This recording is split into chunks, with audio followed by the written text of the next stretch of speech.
Vamos a Juan capítulo 17. Hoy vamos a iniciar este capítulo de este evangelio. Juan capítulo 17 y vamos a estar leyendo del versículo 1 al versículo 5. Aquí en Juan capítulo 17 se presenta la oración, es conocida como la oración sumo sacerdotal del Señor Jesucristo. Aquí encontramos que el Señor Jesucristo se pone a orar al Padre previo a ser capturado, entregado, llevado a la cruz. Entonces tiene una particularidad impresionante cada una de las palabras que el Señor está elevando a través de esta oración que presenta a su Padre celestial. Y el tema que vamos a tener para esta ocasión se va a titular a manera de pregunta: ¿puedes ver la gloria de Dios en la cruz? ¿Puedes ver la gloria de Dios en la cruz? Vamos a orar para que el Señor pueda usar su palabra y para que estas palabras, estos primeros 5 versículos de esta oración tan hermosa que está elevando el Señor Jesucristo, puedan penetrar en nuestros corazones, transformar nuestros corazones y que al final podamos decir: sí, puedo ver la gloria de Dios en la cruz. Señor, te damos gracias por tu misericordia, te damos gracias por la oportunidad que nos das en este momento de estar reunidos en tu nombre, de poder exaltarte, de poder reconocer tus maravillas, de poder reconocer la gloria de la cruz, la gloria que brilló, que sigue brillando ahí en la cruz. Y hoy te rogamos que tu Espíritu Santo abra nuestro entendimiento, ilumina nuestros corazones y que esta palabra pueda bendecir, transformar nuestras vidas, nuestros corazones. En el nombre de Cristo Jesús te lo pedimos. Amén. Muy bien, vamos al versículo 5. Como les mencioné, el Señor ya termina de haber hablado con sus discípulos, ya les dijo tantas cosas desde el capítulo 14, 15, 16, ya les ha hablado, les ha dado instrucciones, palabras, consuelo, tantas cosas. Y hoy, y terminando esto, el Señor dice el evangelista: estas cosas habló Jesús. ¿Cuáles cosas? Todo lo que Él ya les ha hablado. Lo último que les dijo es: este mundo los va a aborrecer, este mundo los va a matar, los va a perseguir, etcétera. Confíen, yo he vencido al mundo. Estas cosas habló Jesús. Y vean, cosa sorprendente en la pluma de Juan el Bautista. Si ustedes se han percatado de cómo escribe Juan el Bautista no es un hombre literario, realmente no es un hombre de libros, no es un hombre detallista, pero en esta ocasión hace el Espíritu Santo una excepción, mueve a este santo autor y dice, el autor escribe y dice: y levantando los ojos al cielo, dijo: Padre, la hora ha llegado. Glorifica a tu Hijo para que también tu Hijo te glorifique a ti. Vean que a Juan el evangelista, creo que dije Juan el Bautista, Juan el Evangelista es capturado por esta escena tan llamativa que termina Jesús de hablar con sus discípulos y ve que Jesús levanta su cabeza, sus ojos al cielo, y ahí en esa dirección comienza a decir: Padre, la hora ha llegado, glorifica a tu Hijo para que también tu Hijo te glorifique. Y aquí vemos que Jesús inicia su oración, al menos en estos 5 versículos, en 3 apartados. Número 1, se dirige a Dios como Padre. Número 2, Jesús hace mención de que la hora ha llegado. Y número 3, Jesús, vean con mucha atención, la hora ha llegado, glorifica a tu Hijo para que también tu Hijo te glorifique a ti. Jesús está orando y se está refiriendo a la gloria de Dios. No pierdan de vista esto. Jesús en estos momentos está entonces llamando a Dios Padre, está diciendo: la hora ha llegado, pero se está dirigiendo sobre todo a la gloria de Dios, ¿sí? Ahora, el contexto de esta oración es, como les dije, está orando, levantando sus ojos al cielo, orando al Padre, se está dirigiendo al lugar de la morada del Padre, a los cielos. Recuerden que a lo largo de este evangelio y en otros evangelios ha dicho su Padre que está en los cielos. Cuando Él enseñó la oración que conocemos como el Padre Nuestro, dijo, y su Padre que está en los cielos. Ahora Él está levantando sus ojos ahí, donde su Padre, donde su papá vive, en el cielo. Pero está orando también desde la tierra. Y está orando en su condición de hombre. Y está orando, esto es lo más fuerte de su oración, está orando momentos previos a su juicio, a su muerte, a su traición, al dolor que va a padecer, ¿sí? Vamos a analizar estos 3 puntos rápidamente. El primero le dice Padre, se está refiriendo a Dios como Padre. Vean en Juan 16:32, que cuando el Señor Jesucristo habla con ellos y les dice, no tengan miedo, el mundo los va a aborrecer, los va a perseguir, les va a quitar la vida. Y luego Jesús les dice, miren, cuando a mí me apresen, ustedes van a huir, se van a dispersar, etcétera. Y vean la confianza, y no se los dijo a manera de reproche, como lo explicábamos el domingo anterior, pero vean cómo a pesar de que Jesús dice, va a llegar el momento de que me van a apresar, me van a llevar a la cruz, me van a matar, me van a martirizar, me van a flagelar, me van a traicionar, me van a escupir. Vean que al final Jesús dice, pero el Padre está conmigo.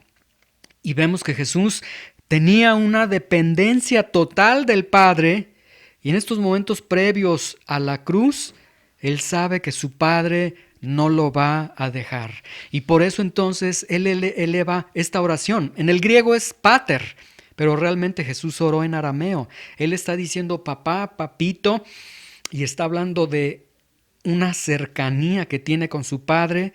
Es decir, está elevando su oración diciendo papá, momentos previos a que Él va a ser llevado a juicio, muerto, etcétera, ¿sí? Pero vean cómo su confianza es tal de que aun cuando dice, aun cuando voy a la cruz, ahí estarás conmigo, no me vas a dejar porque eres Padre para mí, eres Abba para mí, ¿sí? El segundo aspecto es que Jesús dice, se refiere a la hora ha llegado, ¿sí? Ya después, Él vivió desde la eternidad, lo vamos a ver al final de esta enseñanza. De a partir de la eternidad pasa la temporalidad. Jesús hacía todo bajo la agenda de Dios. ¿Se acuerdan cuando vimos en Juan capítulo 6, me parece, que vimos cuando Jesús se ve con la mujer samaritana, que dice el evangelista que le era necesario pasar por Samaria? Es decir, Jesús sabía que a esa hora, en ese momento, en ese lugar, iba a llegar esta mujer samaritana y Él tenía que llevarle el mensaje de salvación a esta mujer. Entonces Jesús tenía todos los tiempos. Cuando murió Lázaro no llegó en el momento que llegó después, llegó en el momento preciso, lo resucitó en el momento preciso. Ahora Jesús, quien es conocedor de la agenda de Dios, de los momentos de Dios, Él dice, ya llegó, ya está aquí, la hora ha llegado. ¿La hora de qué? La hora de su muerte.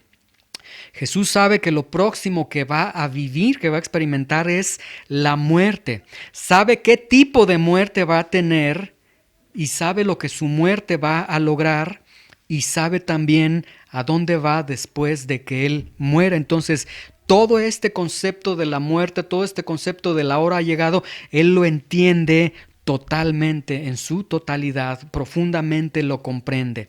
Y luego el otro aspecto que el Señor está dirigiendo su oración es acerca de la gloria de Dios. Vean cómo, aun cuando Él acaba de decir, mi hora ha llegado, voy a la cruz, voy a morir, Él dice, Padre, te pido que glorifiques a tu Hijo para que también tu Hijo te glorifique a ti. ¿Sí? Quiero que vean que Jesús no tiene su mirada en que sus discípulos lo van a abandonar en la traición, en el arresto, en los juicios injustos, en la crucifixión, en el dolor, en la sangre, sino en la gloria de Dios. Y eso significa que en la muerte del Señor, vean, en la muerte del Señor, una muerte sangrienta, la cruz la inventan los persas, se perfecciona con los romanos, es el instrumento en toda la historia universal más sangriento, más agresivo, más de terror y ahí estará el Hijo de Dios. Y sin embargo Jesús está diciendo, ahí en esa muerte, Señor, que brille tu gloria, que esté tu gloria, ¿sí? Dios glorificándose en la muerte de su Hijo y su Hijo glorificándose al Padre en su muerte.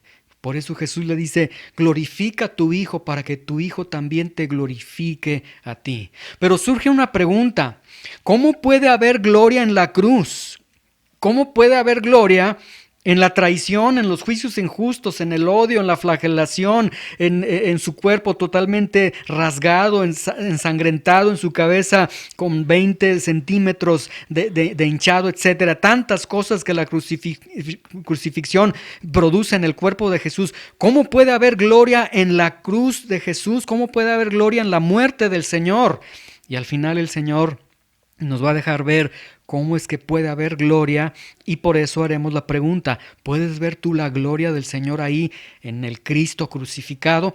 Vamos ahora al versículo 2. Vean, después de que Él se está refiriendo a la gloria en la cruz del Calvario, versículo 2, Jesús dice, como le has dado potestad sobre toda carne, para que dé vida eterna a todos los que le diste. Y aquí el Señor está dando una gran verdad bíblica. Jesús tiene potestad, la palabra griega exousia, que significa autoridad, y Él tiene autoridad sobre toda carne. Vean, le has dado potestad, le has dado autoridad sobre toda carne, sobre toda persona, creyente y no creyente. Sobre toda persona el Señor tiene autoridad, y en ejercicio de esa autoridad, vean, para que yo dé vida eterna a todos los que le diste. En ejercicio de esa autoridad, Jesús da vida eterna, ¿sí? Ahora, quiero que enfaticen. Alguien ha dicho que lo que alguien dice antes de fallecer es muy importante porque muestra lo que es valioso para esa persona, lo que hay en el corazón de esa persona, por lo que ha vivido esa persona, ¿sí? Y quiero que vean que de las últimas cosas que Jesús está hablando antes de morir es, sí, la gloria de Dios, pero también está hablando y se está refiriendo a la eternidad de las personas. Vean, para que dé vida eterna a todos los que le diste.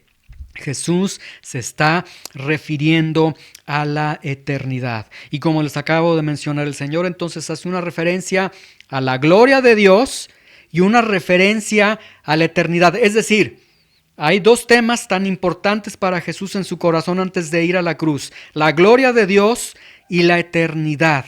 Entonces aquí nosotros podemos ver que lo más importante para el Señor es la eternidad de las personas. No cubrir sus necesidades, no resolver sus problemas, sino lo más importante es dónde van a pasar la eternidad. ¿Quiénes? Sobre todos aquellos, como dice el versículo 2, tú le has dado, al Hijo de Dios le diste potestad sobre toda carne. Lo que el Señor está entonces dando a entender aquí: Señor, Padre, me interesa la eternidad de toda carne, de todos aquellos en los cuales yo tengo autoridad. Pero dice, para que dé vida eterna, en ejerciendo esa autoridad que me has dado, a todos los que le diste. El griego original dice, para que dé vida a todo lo que le diste. Es decir, Él tiene el poder, Él tiene la autoridad sobre toda persona, y también tiene una autoridad especial sobre toda persona para poder darle vida eterna. Y aquí entonces surge la pregunta: ¿qué es la vida eterna? ¿Sí? Esta es una realidad que todos los seres humanos debemos de considerar, porque todos nosotros como seres humanos, seas creyente o no seas creyente, todo ser humano entiende que algún día tiene que morir. Y yo creo que todos, a estas alturas del partido, todos comprendemos que en algún momento vamos a morir. Ahora, morir no es cualquier cosa. Morir, escuchen con atención, es el evento más importante de un ser humano, porque es el evento que va a marcar el inicio de la eternidad de ese ser humano, ¿sí? Y Jesús nos deja ver con esta oración que está elevando, vean, justo antes de ser entregado, de ir a la cruz, Él se está interesando por la eternidad de las personas, y Él quiere quiere proteger, quiere cuidar este aspecto de la eternidad de las personas, porque Jesús sabe que todas las personas vivirán en una eternidad después de morir, ¿sí? Ahora, algunos aspectos errados de la muerte. Miren, la muerte no santifica, ¿sí? Y esto quiero decirlo con mucho respeto, con mucha educación. La muerte no santifica. Es que mataron a tal persona, a un pariente, lo asesinaron. Ay, pobrecito, sufrió mucho. Es que estuvo enfermo, agonizando, sufrió mucho. Ya el Señor lo debe tener en su gloria por todo lo que sufrió. No, la Biblia no nos enseña eso. La muerte no santifica a ninguna persona. Que sufrió mucho, que esto, aquello, no santifica. Vimos en la clase de hoy los efectos del mundo caído, ¿sí? Otra mentira que se tiene y que necesitamos dejar de creer, porque a veces como cristianos incluso hasta como que abrazamos de una manera así muy sutil esas verdades. Mira, la muerte no va a santificar a nadie. Quien ha pecado en sus delitos, en sus pecados, él va a enfrentar el juicio de Dios y una eternidad sin Dios. En la muerte Dios no cambia su justicia. Algunos tienen la idea, y esto nace sobre todo en las religiones contemporáneas, que cuando la persona se muere, bueno, como va a enfrentar una eternidad, Dios dice, bueno, pues no vivió en rectitud, no agradó mi corazón, etcétera, vivió en pecado, bueno, vamos a darle oportunidad porque pues nadie es perfecto. No, en la muerte Dios no cambia su justicia, ¿sí? Él dijo que el pecador debe morir por su pecado, la paga del pecado es muerte, y así será independientemente de cómo sea la muerte de una persona, ¿sí? Ningún ser humano, otra gran realidad que necesitamos nosotros comprender, ningún ser humano merece el cielo. Yo no merezco el cielo, tu mamá no merece el cielo. Ay, es que pobrecita, la viejecita tan tierna que es, tan dulce, ella no merece el cielo. Nadie merece el cielo. El Señor nos deja ver con esta oración que está elevando que solo si Él da vida eterna, la persona tendrá vida eterna. Si no, tendrá una eternidad terrible cuando cierre sus ojos y cuando lo estés despidiendo para siempre, ¿sí? ¿Qué es entonces la vida eterna? Bueno, para los judíos, la vida eterna era ese derecho que ellos tenían por ser pueblo de Dios, por ser de la etnia de Dios, somos judíos, entonces nosotros merecemos el cielo y los gentiles son el combustible del infierno, ¿sí? Para otros, la vida eterna, de acuerdo a sus creencias, dicen, son mis obras, es mi religión, es que mi religión lo dice, es que si yo elevo un novenario, hago esto, yo me salvo, y para ellos esa es la vida eterna. Y para otros dicen que sencillamente no hay vida después de la muerte, ¿sí? Pero Jesús en su oración, acabamos de leer, Jesús en su oración está tratando el tema de la vida eterna. Entonces, independientemente de lo que crean los judíos, los religiosos y los que no creen, Jesús dijo que hay vida eterna. ¿Qué es la vida eterna? Y en el mejor de los casos, la mejor respuesta en el mejor de los casos dicen, bueno, vida eterna es que tú seas cristiano.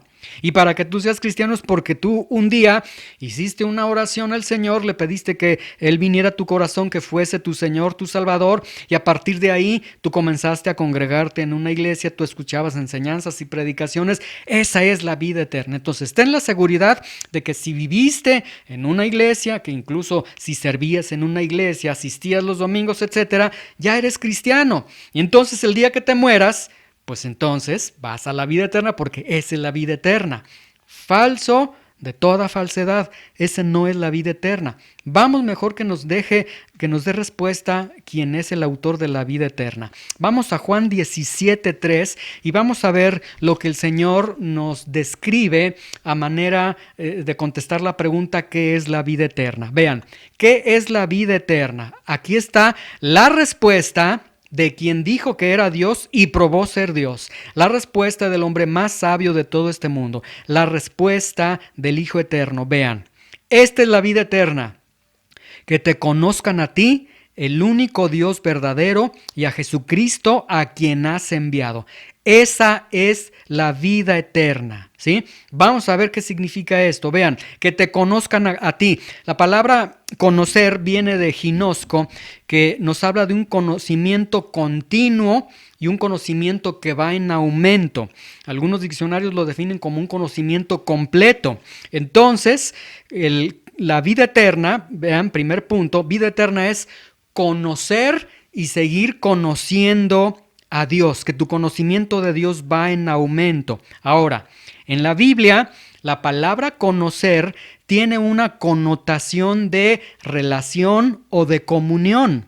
Les leo Génesis 4:1 y Mateo 7:21 para mostrarles lo que acabo de decirles. Génesis 4:1.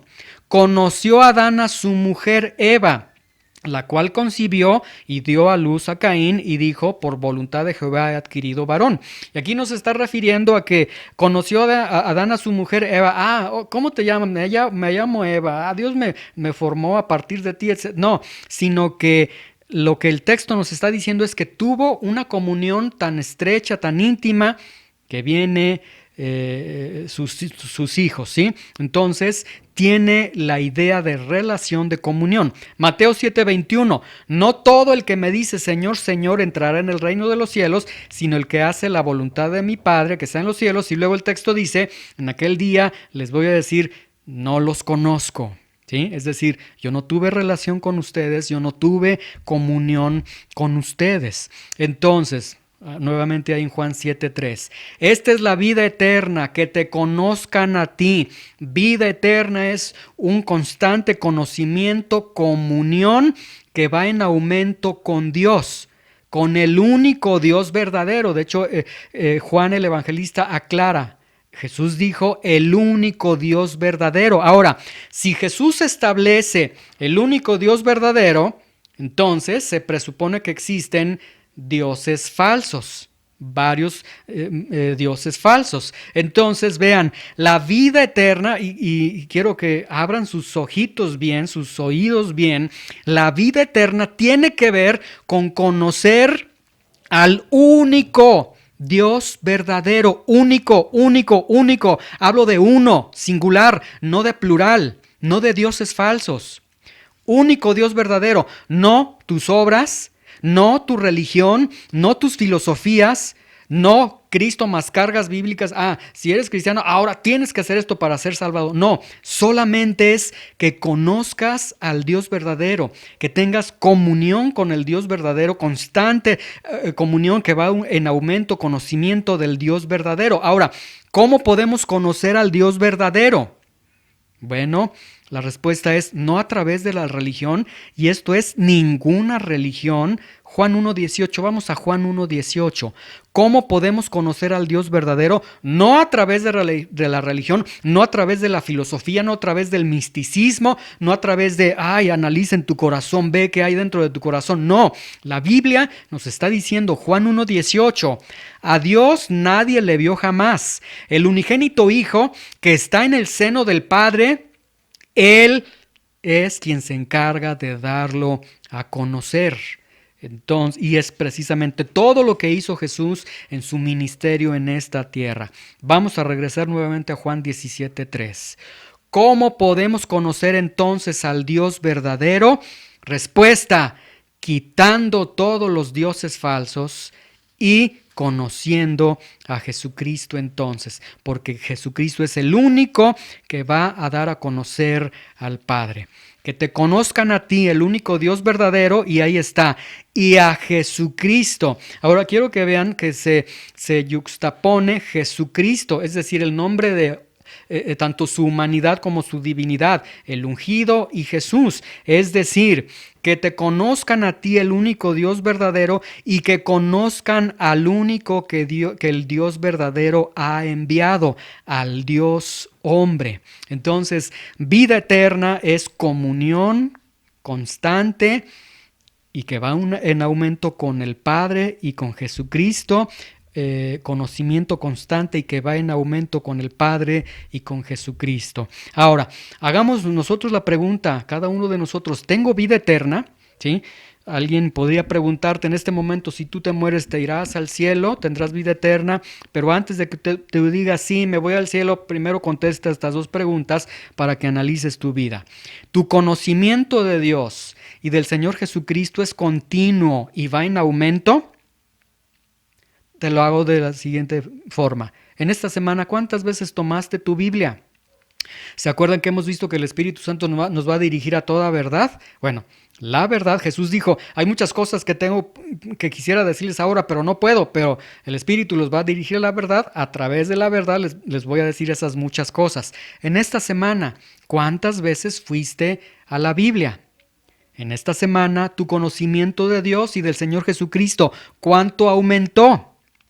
En esta semana, ¿tu comunión con Dios fue continua y fue en aumento? Entonces, analicen estas dos preguntas. ¿Mi conocimiento de Dios y del Señor Jesucristo es continuo y va en aumento? No mi emoción, no, ay, me siento, no. Tu conocimiento, tu comunión con Dios y con el Señor Jesucristo va en aumento. Y si la respuesta que tú das es que no tuve tiempo, es que esto, aquello, mira, mejor considera quizás la salvación no ha venido a tu vida, porque el Señor está describiendo lo que es la salvación, que te conozcan a ti, el único Dios verdadero, y al Señor Jesucristo a quien tú has enviado, y necesitas ser salvado, ¿sí? Y para que necesites ser salvado, ve la gloria que se encuentra en la cruz, que vamos a ver al final de esta enseñanza. Ahora, no se trata de creer en Dios solamente, ¿sí? No se trata de que creas en Dios solamente. Escuchen con atención. Que tú digas, es que yo sí creo en Jesús, es que yo sí creo en Dios. Mira, Santiago 2:19 dice, ¿tú crees que Dios es uno? Es decir, ¿tú crees el Shema hebreo, el Shema del Antiguo Testamento? Uy, sí, yo lo creo. Dice Santiago, qué bueno, felicidades. Pero también los demonios creen y tiemblan. Que tú digas, yo creo en Dios, los demonios no son ateos, y los demonios, de hecho, cuando creen, tiemblan, y nosotros a veces creemos en Dios, pero no temblamos y seguimos haciendo nuestras maldades. Cuando hemos realmente creído en Él, por ejemplo, dice primero de Juan 2, 3 y 4, dice, en esto sabemos que nosotros le conocemos, si guardamos sus mandamientos. El que dice, yo le conozco y no guarda sus mandamientos, el tal es mentiroso y la verdad no está en él. Es decir, no es nada más decir sí creo y portarme como un demonio, sino que debe haber una evidencia de que estamos creyendo.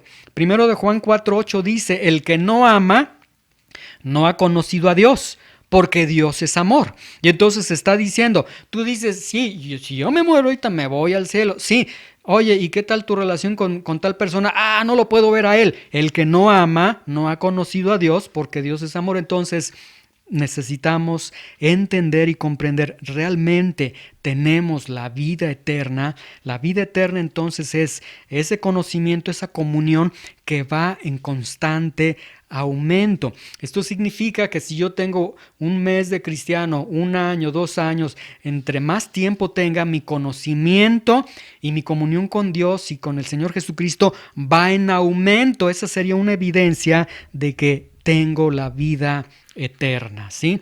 Vamos ahora a Juan 17:4. Dice aquí en Juan 17:4, sigue el Señor Jesucristo orando a su Padre, dice, yo te he glorificado en la tierra, he acabado la obra que me diste que hiciese. Y vean nuevamente, yo te he glorificado en la tierra, ¿sí? ¿Se acuerdan que al inicio les dije que Jesús habla de la cruz y en la cruz está hablando de la gloria de Dios? Bueno, en su vida también Él otra vez está refiriendo a la gloria de Dios. Le está diciendo el Señor, mira, Padre, en mis 33 años en la tierra, yo te glorifiqué. Lo más importante en mi vida en esta tierra fue la gloria de Dios, nuevamente. Y esa importancia de esa gloria fue incluso hasta en el momento que Él estaba en la cruz del Calvario. Vean, luego dice, he acabado la obra que me diste que hiciese. Señor, terminé la obra de redención. En el versículo 2 Jesús había dicho, tú me has dado potestad sobre toda carne para que dé vida eterna a todos los que me diste. Señor, he concluido. Les he dado vida eterna a todo aquello que tú me diste. Les he hablado del perdón de pecados, les he hablado de ti. He terminado esta obra de redención, ¿sí? Ahora quiero que notemos que la vida, el ministerio y la obra del Señor Jesús, de acuerdo a este versículo 4 y el versículo 1, se dirigen o se dirigían a la gloria de Dios. Y esa gloria, como les dije, incluso también ahí enmarcada en su misma muerte, ¿sí? Como lo dijo en el versículo 1. Ahora, el último versículo, la última parte que vamos a tomar en esta mañana de la oración que está elevando el Señor, dice: ahora pues, Padre, ya una vez que he concluido con la salvación, con la redención del hombre, de todo aquel que tú me diste, dice: Padre, glorifícame al lado tuyo, con aquella gloria que tuve contigo antes que el mundo fuese. ¿Se dan cuenta que la oración de Jesús fue la gloria de Dios, la gloria de Dios? Y Jesús está diciendo: Padre, una vez que me bajen de la cruz, una vez que yo resucite, llévame nuevamente, reinstálame nuevamente aquella gloria que tuve contigo antes que el mundo fuese. Y quiero que vean nuevamente aquí, que es muy llamativo, nuevamente Jesús le dice Abba, papá, papito, nuevamente, ¿sí?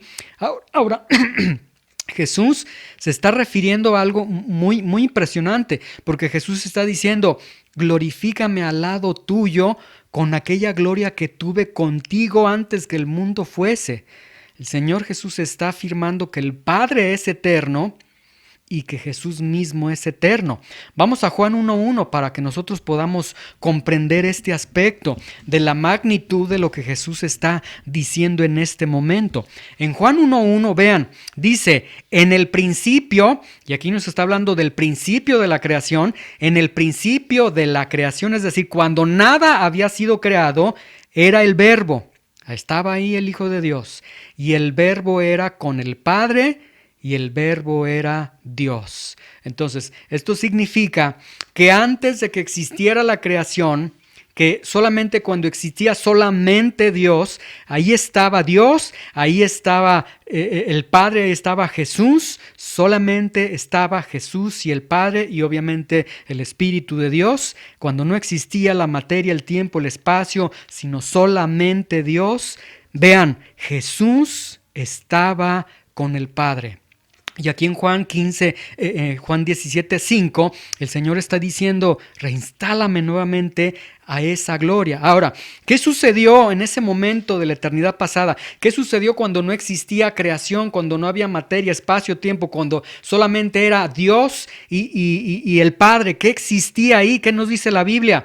La Biblia no nos da mucha luz al respecto, pero sí nos ha presentado dos palabras: Padre y gloria. Ahora, pues, Padre, glorifícame al lado tuyo con aquella gloria que tuve contigo antes que fuese el mundo.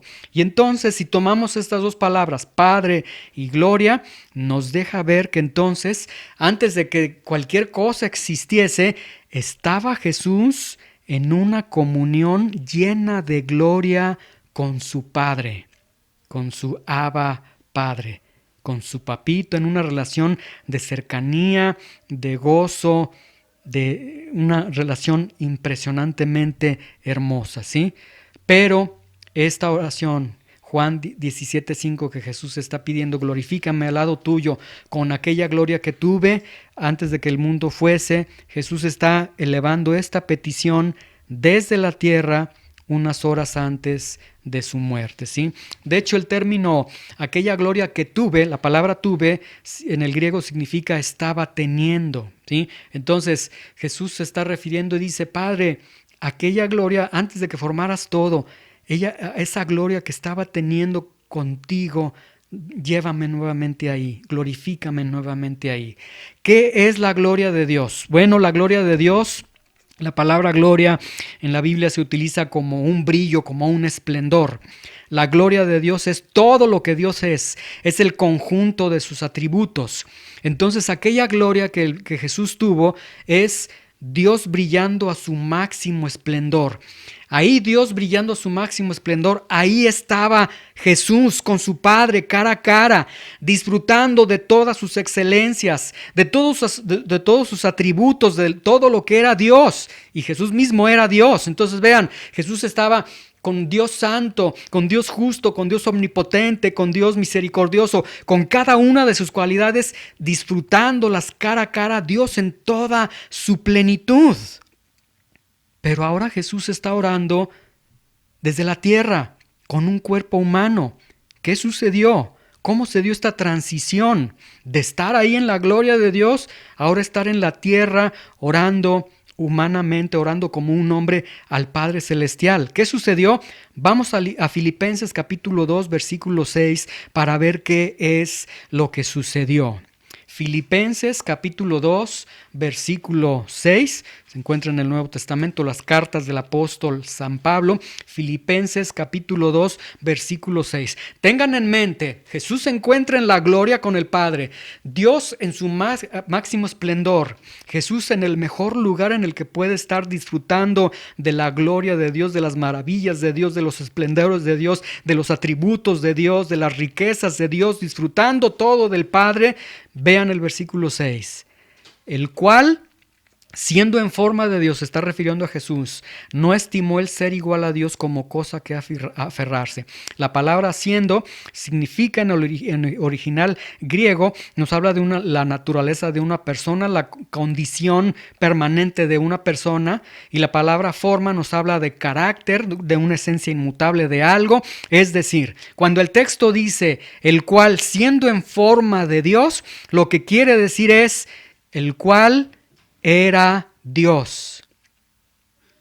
Lo que Juan 1:1 dice, el verbo estaba con Dios y el verbo era Dios. Ahí está Jesús en la gloria con su Padre. Jesús es Dios, está con el Padre, está en esa gloria, ¿sí? Luego dice, estando en esa gloria, vean, no estimó el ser igual a Dios como cosa a que aferrarse. ¿Por qué? Porque el Consejo Trinitario dijo, vamos a salvar al pecador. Y en ese momento entonces el Hijo dijo, yo soy Dios, yo tengo todos los atributos, pero no me voy a aferrar a ser Dios como cosa que aferrarme. De hecho, la palabra aferrarse vino a significar robarse algo, apoderarse de algo, porque la palabra aferrarse implicaba inicialmente algo de mucho valor. Entonces vean, Jesús no tomó como de mucho valor al grado de reclamar ser Dios. Y él, entonces vean el versículo 7, se despojó a sí mismo. La palabra kenosis, se vació. Es decir, toda la autoridad que él tenía, toda la omnipotencia, toda la sabiduría, todos los atributos, toda la gloria que tenía Jesús mismo en su ser, se desviste de ellos, los hace a un lado. No puede renunciar a sus atributos porque sus atributos son inseparables de Dios. Los hace a un lado. Vean entonces lo que Jesús hizo. Se despojó a sí mismo. Dejó a un lado, vean, la gloria que él tenía en su ser y la gloria que estaba gozando con el Padre. Dejó a un lado las riquezas, la autoridad, los atributos. Y vean que el texto dice, tomando forma de siervo, hecho semejante a los hombres. Es decir, se hizo hombre y en su naturaleza de hombre se hizo todavía siervo. Es decir, dentro de los hombres tomó la posición más baja. Y tú el día de hoy te molestas porque te hicieron viscos, porque te trataron mal, porque no, es el trato que me deben de dar a mí me van a respetar. El hombre, el Dios, el Hijo eterno, se hizo hombre haciendo a un lado todas sus riquezas, toda su gloria, todos sus atributos, entró en un cuerpo humano, se hizo hombre y dentro de su humanidad se hizo esclavo, se hizo siervo, o sea, dentro de los hombres lo más inferior de los hombres. Y estando en la condición de hombre, que Él es el Dios hombre, ¿sí? Nuevamente hago la aclaración, sus atributos no pueden ser quitados, pero él decide vaciarse de sus atributos en el sentido de decir, voy a depender totalmente de mi Padre, no de mis atributos. Se hizo en la condición de hombre, se humilló a sí mismo. Y esa palabra cómo nos cala a nosotros, se humilló. De hecho, él, al haberse hecho hombre, si hubiese sido el hombre más poderoso de esta tierra, ya eso implicaba una humillación para él, porque él es Dios. Pero se humilló a sí mismo, haciéndose obediente hasta la muerte, y muerte de cruz, que es precisamente aquella muerte a la que Jesús acaba de decir, Padre, la hora ha llegado. Ahora, quiero que vayamos rápidamente, si se pueden mover rápidamente, vamos a Éxodo capítulo 33, versículo 18. Porque aquí en Éxodo 33, versículo 18, se hace la narración del único hombre en toda la Biblia que le pidió a Dios, Señor, quiero ver tu gloria, muéstrame tu gloria, ¿sí? Éxodo 33, 18. Vamos a Éxodo 33, 18, es el segundo libro de la Biblia. Ahora quiero ponerles en un contexto. Números 12:3 dice que Moisés era el hombre más manso de todos los hombres que había en la tierra. Es decir, era un hombre ejemplar en toda la tierra. Y este hombre ejemplar en toda la tierra, vean Éxodo 33:18. El único hombre que se atrevió a pedirle a Dios, Señor, muéstrame tu gloria. Vean. Dice, él entonces dijo, te ruego que me muestres tu gloria. Y Dios le contestó, yo haré pasar todo mi bien delante de tu rostro, y proclamaré el nombre de Jehová delante de ti, y tendré misericordia del que tendré misericordia, y seré clemente para con el que seré clemente. Pero le contesta y le dice, pero no podrás ver mi rostro, no podrás ver completamente mi gloria, porque no me puede ver el hombre y vivir. Y dijo aún, he aquí, para que veas lo poquito de mi gloria, te voy a poner en un lugar junto a mí, estarás sobre una peña, una roca con una hendidura, y cuando pase mi gloria te pondré en una hendidura de la peña y te cubriré con mi mano hasta que haya pasado, después apartaré mi mano y verás mis espaldas, mas no se verá mi rostro, ¿sí? ¿Qué significa? Que Dios le permitió verle algo leve. No te puedo mostrar mi gloria porque caes muerto. Y la forma de que él no muriera fue que estuvo en la peña. Y entendemos que la peña fue Cristo Jesús, quien estando ahí podemos ver la gloria del Padre sin morir. Pero vean, el hombre más manso de todos los tiempos no pudo ver completamente la gloria de Dios, ¿sí? Sin embargo, para ir concluyendo, vamos a Juan 17:1 nuevamente. Estas cosas habló Jesús y levantando los ojos al cielo dijo, Padre, la hora ha llegado, la hora de la cruz. Y ahí en la cruz glorifica a tu Hijo para que también tu Hijo te glorifique a ti. ¿Cómo puede haber gloria en ese lugar a donde Jesús iba a ir? ¿Cómo puede haber gloria? Vamos a Romanos 3:25, 3:26. Bueno, sé que los estoy llevando de un verso a otro verso, pero es necesario que podamos atender a estos versículos. ¿Cómo puede haber gloria? ¿Cómo es que el Señor Jesucristo le está diciendo, Señor, que brille tu gloria ahí en la cruz? ¿Cómo puede haber gloria ahí en la cruz? Romanos 3:25 y 3:26. Vamos a ver lo que dice el texto. ¿Listos? Romanos 3:25, 3:26. Después de los evangelios viene el libro de Hechos y luego ya viene el libro de Romanos. Romanos 3:25 y 3:26. ¿Cómo puede haber gloria en la cruz? Romanos 3:25. A quien Dios puso como propiciación por medio de la fe en su sangre. Y se pone peor el panorama. ¿Cómo puede haber gloria en la cruz? La palabra propiciación, por si no se han dado cuenta que está utilizando aquí el apóstol Pablo, significa un sacrificio sangrante. Un sacrificio que es desmenuzado por el cuchillo. Entonces, a quien Dios puso como propiciación para que el cuchillo de Dios cayera sobre él y por medio de la fe en su sangre ¿Qué dice? Para manifestar su justicia, a causa de haber pasado por alto en su paciencia los pecados pasados.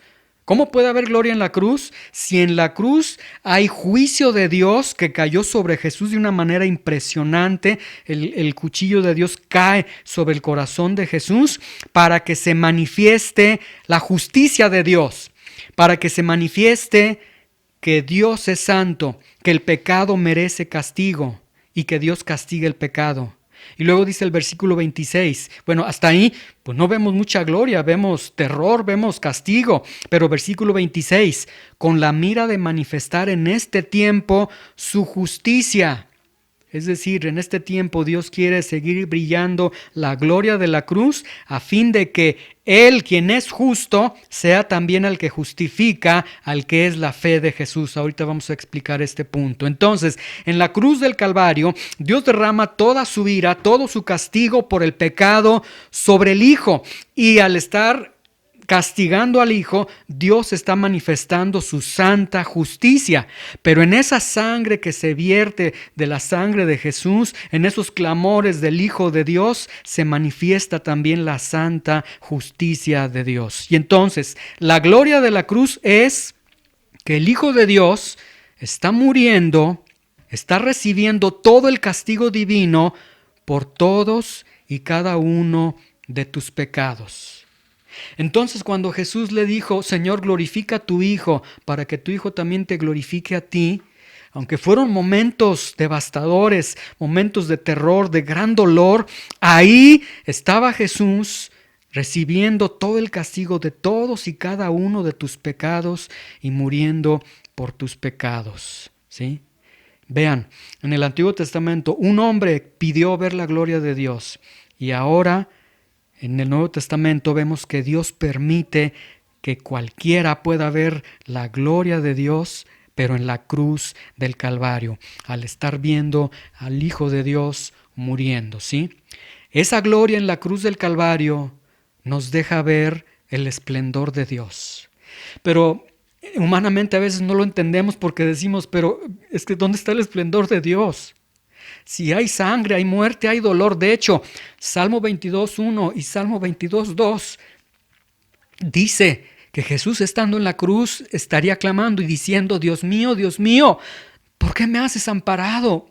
¿Por qué estás tan lejos de mi salvación y las palabras de mi clamor? Clamo de día y de noche y no me respondes. No hay reposo para mí. ¿Cómo es posible que en ese lugar el Hijo se pudo haber referido a que hay gloria ahí? ¿Dónde está la gloria de Dios? No la alcanzo a ver. Pero esa gloria sí está ahí, porque Jesús dijo, Juan 12:32, les recuerdo algo que ya vimos. Jesús dijo, sí, ahí, Señor, glorifícate, ahí va a haber gloria. ¿Por qué? Porque en Juan 12:32 dijo, y yo, si fuere levantado de la tierra, si a mí me levantan en la cruz, a todos los voy a traer a mí mismo. Y ahí está la gloria del Calvario. Ahí está la gloria de Jesús. Que en medio de su muerte, Él te dio el perdón de todos tus pecados. Que en medio de su muerte, Él te estuvo atrayendo a Él a partir de tus pecados, a partir de tu rebeldía, a partir de tu obstinado corazón. Él tuvo que haber sido levantado de la tierra, suspendido entre el cielo y la tierra en la cruz del Calvario, recibir toda la ira de Dios, porque era la única forma de que a todos voy a traer a mí mismo. ¿A quiénes son todos esos? A todos los que, Padre, tú me has dado y yo tengo la autoridad de darles vida a cada uno de ellos. Ahí está la gloria de Dios brillando y sigue brillando de manera impresionante para cada uno de nosotros. Lucas 4:18 y 19. Se los leo rápidamente. El Señor Jesucristo, cuando vino y la primera vez que habló en una sinagoga, dijo, el Espíritu del Señor está sobre mí, por cuanto Dios me ha ungido para darte buenas nuevas a los pobres por el pecado. Me ha enviado a sanar a los quebrantados de corazón, quebrantados. ¿Por qué? por el pecado, a pregonar libertad a los cautivos del pecado, vista a los ciegos por el pecado, a poner en libertad a los oprimidos, a predicar el año agradable del Señor. Y que la gloria del Señor brille en la cruz del Calvario, porque ahí, en ese instrumento de tortura, yo voy a traer a todos hacia mí. Estas cosas habló Jesús, Juan 17:1, estoy concluyendo. Levantando los ojos al cielo, dijo: Padre, la hora ha llegado. Es momento de que tu gloria brille en la cruz del Calvario. Es momento de que vean la gloria de Dios en la cruz. Una gloria, y escuchen con atención, una gloria que se puede ver.